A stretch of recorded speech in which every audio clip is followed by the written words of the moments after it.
Bonjour à tous, aujourd'hui nous sommes au vignoble de l'Ange Gardien. Alors vraiment toujours des vins toujours très fort sympathiques et on essaie vraiment de pouvoir cette fois-ci découvrir les nouveaux vins dans le sens que évidemment chaque année on s'attend à avoir une résultante qui est différente. Aujourd'hui je suis pour goûter des différents cuvées, ce qui est donc différent du dernier vidéo que j'avais fait de l'Ange Gardien, si vous vous souvenez bien, lorsque j'étais au sommet d'un édifice. Alors évidemment je les ai mis en ordre crescendo, toujours un peu pour dans un type de repas si vous le désirez. Donc on va débuter évidemment avec le vin d'apéro et tranquillement on va pouvoir monter. Donc il y a évidemment le 1608 qui est un excellent vin d'apéro, un genre Porto si vous voulez. Donc c'est le genre de breuvage vraiment qu'on va vouloir en servir un petit verre. On a les invités qui arrivent, on a envie de les préparer pour le repas qui s'en vient. Alors c'est le genre de breuvage qu'on va leur offrir. Alors je m'en sers un peu. Comme vous savez, j'ai pas goûté d'avance. Tout ce que j'ai fait, c'est simplement de pouvoir les ouvrir comme vous quand vous allez recevoir votre panier. C'est voilà, c'est pas secret. Faut les ouvrir. Prenez la peine de pouvoir les découvrir. Et pour ce faire, quoi de mieux que d'abord les ouvrir. Alors d'abord, on y va avec celui-là. Bon, évidemment, on a vraiment un vin qui est sucré, qui est alcoolisé. C'est un vin, évidemment, pour huiler votre système digestif. Donc, voilà, il est tout prêt, il est tout savoureux. C'est le genre de vin que beaucoup d'amateurs, de gens qui n'ont pas l'habitude de vin, vont pouvoir apprécier parce que, évidemment, c'est pas des vins qui sont trop secs, c'est pas des vins qui sont austères, donc vraiment qui sont accessibles à presque tout le monde.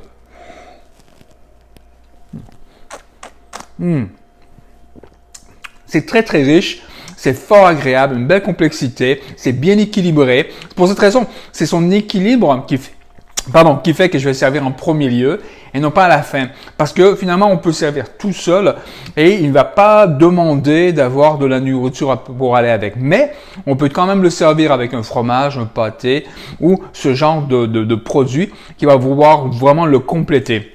Et le fromage, évidemment, c'est une pâte, donc comme c'est onctueux, ça va permettre de mieux rendre le fromage, surtout la pâte dure, un peu plus digeste. Donc vraiment superbe. Donc de très très beaux vins. Il n'y a pas de changement avec le dernier cuvée que j'ai goûté.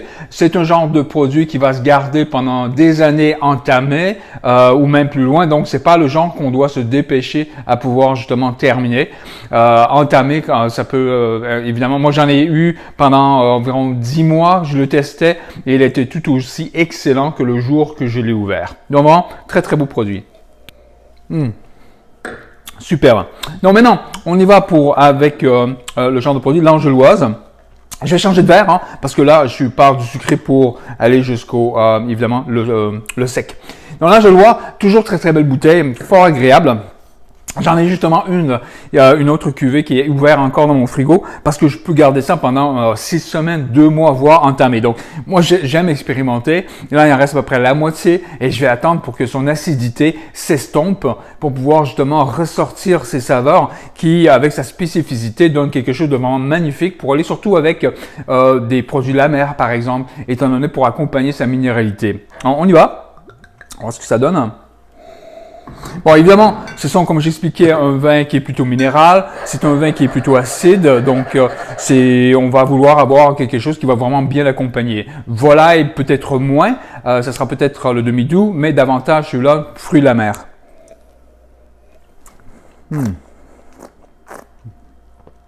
Bon, ce qui le démarque, c'est vraiment sa spécificité, dans le sens que c'est pas une saveur qu'on a l'habitude de pouvoir savourer, c'est quelque chose qui nous amène ailleurs, qui nous offre quelque chose de différent.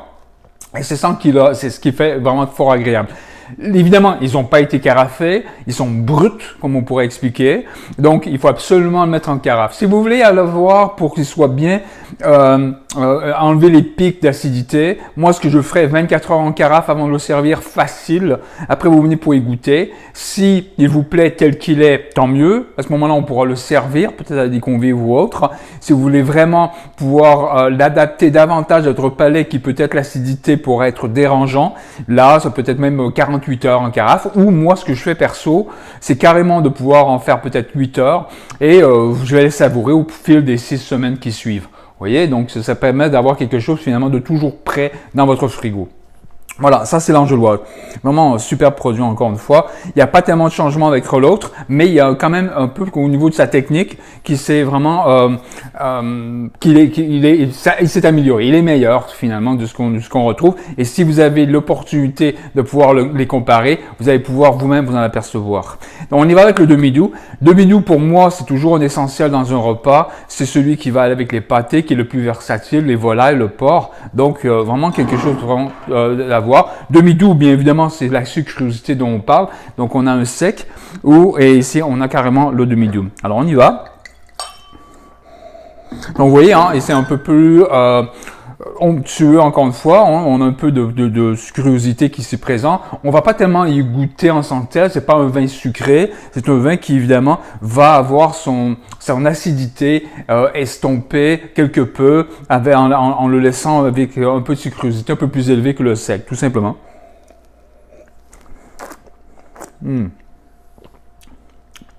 Magnifique. Ça, c'est le genre de produit aussi qu'on va vouloir offrir à des gens qui n'ont pas l'habitude, encore une fois, de prendre du vin, de boire du vin couramment.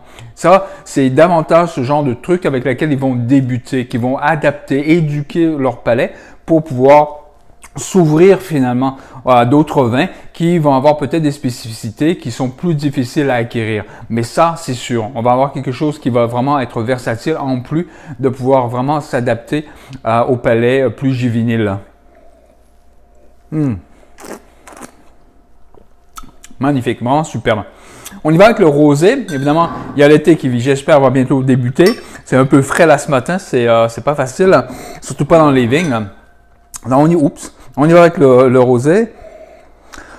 Wow, là encore une fois, c'est le floral. On a quelque chose qui est festif. On a quelque chose qu'on a envie de vraiment d'avoir le soleil qui l'accompagne. Donc, le rosé comme ça, c'est sur la terrasse et autres. C'est sûr que c'est vraiment typique. N'empêche que, voilà, c'est ce genre de produit qui s'adapte très bien à ce genre de situation.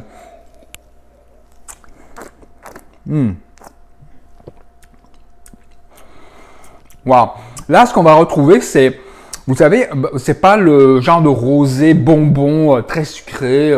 Non, ça, pour moi, c'est davantage le rosé qui va accompagner dans un repas des pâtes, par exemple. On va avoir un carbonara qui va très bien. Il va avoir le côté floral finalement qui va rajouter. Donc, si on est pour mettre des épices ou autres qui sont plutôt qui va rehausser votre mets, moi j'irais avec ce genre de produit.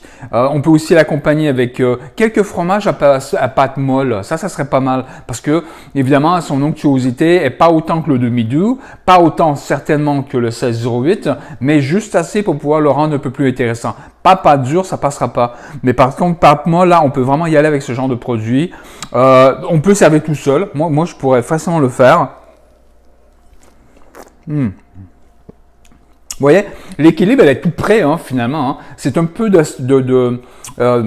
d'amertume, finalement, qui me donne envie de pouvoir l'estomper, accompagner, ouvrir mon palais, mes papilles pour le mets, finalement. C'est ça qui m'apporte à pouvoir aller sur un mets, mais il ne sera pas du tout dérangeant en apéro. Donc, c'est vraiment, encore une fois, quelque chose de très facile à servir. Donc, le rosé, vraiment magnifique. Belle spécificité, très différent de ce que j'avais goûté l'année dernière. Donc là, on a vraiment des choses qui ont, encore une fois, bien évolué.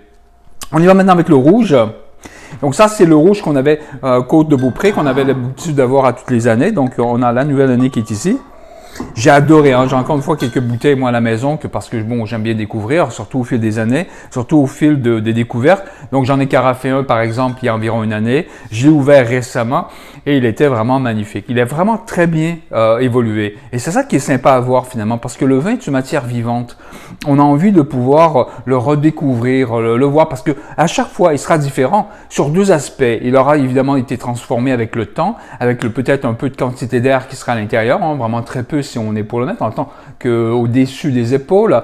Et votre palais aussi aura changé. Parce que si vous avez goûté d'autres vins, eh ben, il va pouvoir s'adapter à d'autres saveurs qui les rendent de plus en plus accessibles. Donc finalement, c'est ça un peu le but du jeu. Donc on y va. Ouf, là on sent vraiment le côté nature. Là c'est vraiment quelque chose qui est le vin un peu, on sent le chai, on sent vraiment là, quelque chose qui n'a pas été obstrué par des produits chimiques ou autres ou des choses qu'on a fabriquées. C'est vraiment un produit de la nature. C'est une interprétation de ce que la nature nous offre finalement. Et là on sent vraiment très très bien. Bon, vous voyez, évidemment, il est encore jeune.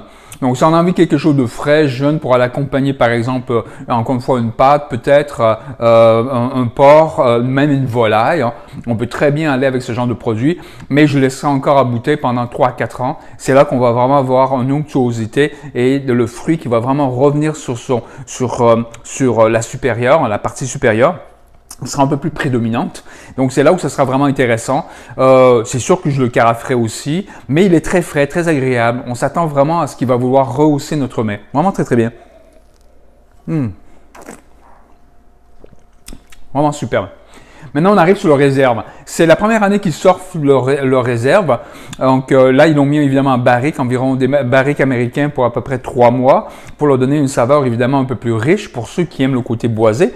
Et j'ai pas encore goûté, donc je suis vraiment très curieux de voir finalement qu'est-ce qu'ils ont réussi à faire.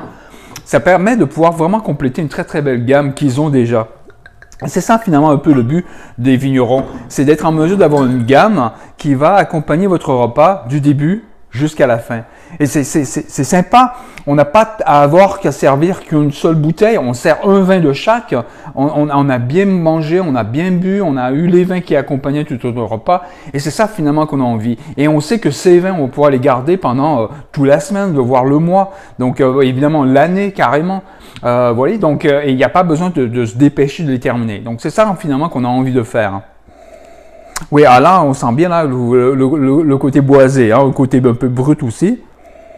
Donc, on voit bien là qu'il est beaucoup plus riche que celui-là, mais faut pas chercher à savoir s'il est mieux ou autre. Il est différent. C'est ça finalement l'idée. C'est quelque chose de différent qui dit, ouais, j'ai envie d'aller un steak sur le barbecue, par exemple, ou j'ai envie de quelque chose d'un peu plus complexe, d'avoir quelque chose, un mets qui est un peu plus savoureux. Là, c'est sûr que ça va le faire. Si en plus on a un palais qui aime bien le côté boisé, ça, c'est sûr que ça va aller.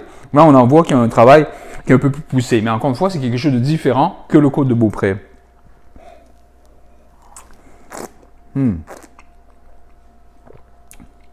Vraiment, très, très bon. On a quelque chose, encore une fois, qui est très authentique. Moi, c'est ce que j'aime, c'est l'honnêteté dans un produit. Il n'y a pas de coloration, il n'y a pas de produit artificiel. On a vraiment le produit pur. Encore une fois, il faut les laisser quelques années en bouteille. Moi, carrément, j'achèterai quelques bouteilles. Je le laisse au cellier, fermé carrément. Et dans quelques années, je vais en ouvrir un. Et puis, je vais simplement le carafer, bien évidemment. Et puis, pendant à peu près 8 heures, 10 heures, voire. Et puis, là, c'est sûr que je vais avoir quelque chose qui est beaucoup plus savoureux en bouche, avec beaucoup plus de profondeur, finalement. Donc, il y a tout le potentiel pour réussir à avoir quelque chose qui va nous donner quelque chose de très riche en bouche, de fort agréable. Alors, sur le steak et tout le reste, là, ça va vraiment très bien faire. Vraiment très, très bien. C'est un excellent travail. Encore une fois, une belle complexité, une belle spécificité. Vraiment très, très bien. Mais évidemment, comme si vous l'ouvrez maintenant, allez-y, hein, c'est carrément, hein, il est fort, très bon tel qu'il est. Mais si on a envie de quelque chose d'encore un peu plus poussé, c'est sûr que ça va le faire dans quelques années, mais on peut très bien le boire maintenant. C'est sûr. Donc, je vais reprendre mon verre ici. On en va maintenant sur les vins de dessert. Donc, on a celui-ci évidemment qui est sur, attendez, je vais revoir mes notes, vin de glace. Donc, le vin de glace, moi j'aime bien servir. J'aurais pu carrément le mettre en plein centre, peut-être à peu près ici, si j'aurais pas utilisé, par exemple, j'aurais pu avoir une entrée avec une volaille. Et là, je l'aurais mis ici pour aller avec accompagner mon fromage. Donc, moi, j'aime bien arriver comme ça, de pouvoir, si j'ai 4-5 services, je vais carrément le mettre en milieu, donner un petit peu là, à ramener le fromage avant le repas principal. Et ça va vraiment quelque chose un genre de, je dirais un break, mais un genre entre deux, si vous voulez, entre les deux. Donc, quelque chose de sucré. Donc, juste à le mettre dans le verre, on s'aperçoit qu'encore une fois, l'onctuosité de ce produit. Wow, hyper riche. Pareil, hein, si on a envie vraiment de pouvoir le savourer à fond, facultativement, c'est pas obligatoire. Moi, perso, j'aimerais bien le mettre en carafe pour que finalement, ce qu'on retrouve au nez, qui est très très puissant, puisse encore être plus onctueux, savoureux, plus équilibré. Donc, c'est sûr qu'on va le trouver. C'est le carafage qui va nous le donner. Mais faut être en mesure de pouvoir voir la différence. Donc, si je te vous, c'est pas comme un sec. Un sec, on s'en aperçoit tout de suite. Si on carafe la moitié et que par la suite, on vient pour comparer les deux, la partie qu'on a carafée et l'autre qui n'a pas carafé, là, c'est le jour ou la nuit. Vous allez tout de suite vous en apercevoir. D'ailleurs, je vous invite à pouvoir le tester. Par contre, lui, ça ne donnera pas une très grande différence, mais essayez tout de même et vous allez voir, il va vous donner quelque chose qui est beaucoup plus équilibré. Vous voyez, en première bouche surtout, on s'aperçoit là le petit côté acide qui nous prend parfois là, juste ici sur le coin de la bouche. Et c'est ça qui finalement qui va faire que ça ne sera plus là, ça sera plus présent. Et il va le mettre. Mais on s'aperçoit qu'il y a son manque d'équilibre. C'est pas une faute. Hein. Le manque d'équilibre veut dire j'ai envie de pouvoir avoir un mets pour pouvoir justement l'équilibrer. Donc entre le vin avec le mets, c'est là où il retrouve son équilibre. Vous voyez? Donc c'est ça pour cette raison que je le mets en dernier. C'est un vin de dessert, un vin qui va accompagner soit une salade de fruits par exemple, un cake, gâteau aux fruits, ce genre de truc, banane flambée, vous voyez, ou tout ce qu'on veut remplacer avec un peu de sirop d'érable ou autre, ça va le faire. Je pourrais même en mettre par exemple sur carrément lorsque je fais une banane flambée. Je vais en mettre un peu dessus, juste pour faire un peu un rappel, et là je le servirai à boire. Là, c'est l'apothéose. Pardonnez-moi, il fallait que je le termine. Super bon. Et là, ce qui est génial ici, c'est qu'on a même de la pomme. Donc là, on a quelque chose qui est vraiment super bien aussi. Celui-là, c'est la pomme glacée. Donc, on a la pomme glacée finalement, c'est ce que j'aime bien faire. Souvent, je fais comme vous savez, des dégustations à l'aveugle et je vais comme ça mettre un joker. Mon joker, c'est souvent un cidre ou un autre produit, un autre fruit fermenté. Donc, d'arriver puis de dire, je vais mettre autre chose que du raisin fermenté dans un repas comme ça c'est super parce que en plus, ça introduit, ça permet les gens qui ont les palais beaucoup plus juvéniles de pouvoir apprécier le vin. Parce que finalement, ils vont pas voir la différence. Peu le voient. Parce qu'à l'aveugle, les gens croient que c'est un vin finalement. Mais non, c'est de la pomme fermentée. Donc, de pouvoir l'introduire comme ça, même au départ ou à la fin, ça fait quelque chose qui est vraiment complet. C'est comme arriver puis de se dire, je reçois des gens, même pour moi-même, je vais avoir un repas comme ça, je vais avoir différentes saveurs et c'est sûr que je vais vouloir introduire un autre fruit fermenté et pourquoi pas la pomme. Surtout qu'ici au Québec, ils donnent vraiment, j'en ai fait souvent goûter lorsque j'étais en France et les gens là-bas, ils adorent, ils s'attendent vraiment à ce que ce soit des gens de produits du Calvados, ce genre de choses. Et là, vous les avez ici à des prix qui sont hyper intéressants. Donc, c'est vraiment à voir. Pareil, hyper savoureux, beaucoup plus équilibré, beaucoup plus équilibré que celui-là. Donc, on pourrait, malgré qu'il y a quand même un pic d'acide, mais aussi je le carafe, c'est sur 24 heures. C'est sûr que je vais pouvoir avoir un meilleur équilibre parce qu'on sent bien, là, surtout sur les côtés de la langue, que l'acidité elle est là. Mais l'acidité, c'est une qualité. Ça veut dire que ça va vraiment, encore une fois, donner de la fraîcheur sur mon mets, ça va le rehausser mon mets. C'est ça qui sera vraiment génial à avoir. Carrément, si je l'ai carafé, je vais le mettre là. Si je ne l'ai pas carafé et que je le sers tel quel, je vais le mettre ici. Et là, je vais servir encore une fois un mets, un peu de la même manière que j'y étais pour le vin de glace. C'est de la manière que moi, je le servirai aussi. Et puis sinon, on arrive à avoir encore une fois de très très beaux produits avec le produit comme ça de la pomme ou d'autres fruits fermentés. Il faut absolument souvent penser à en rajouter là sur votre gamme pour pouvoir justement compléter et surtout introduire les gens qui ont des palais un peu moins poussés, un peu moins, beaucoup plus juvéniles. C'est ça que je voulais dire. Donc voilà, c'est les vins que je voulais présenter ici de l'Ange Gardien. Un très beau vignoble. Je vous invite à venir justement pour pouvoir les visiter. Très belle chose, bel accueil, des produits tout à fait magnifiques. Tous sont magnifiques, il n'y a pas d'exception. Ils sont vraiment des choses vraiment très, très agréables. Donc, je vous souhaite une bonne dégustation avec votre panier. Si vous ne l'avez pas encore commandé, je vous invite à pouvoir le faire. Mais ce sont vraiment de très, très beaux produits. Merci à tous et à la prochaine.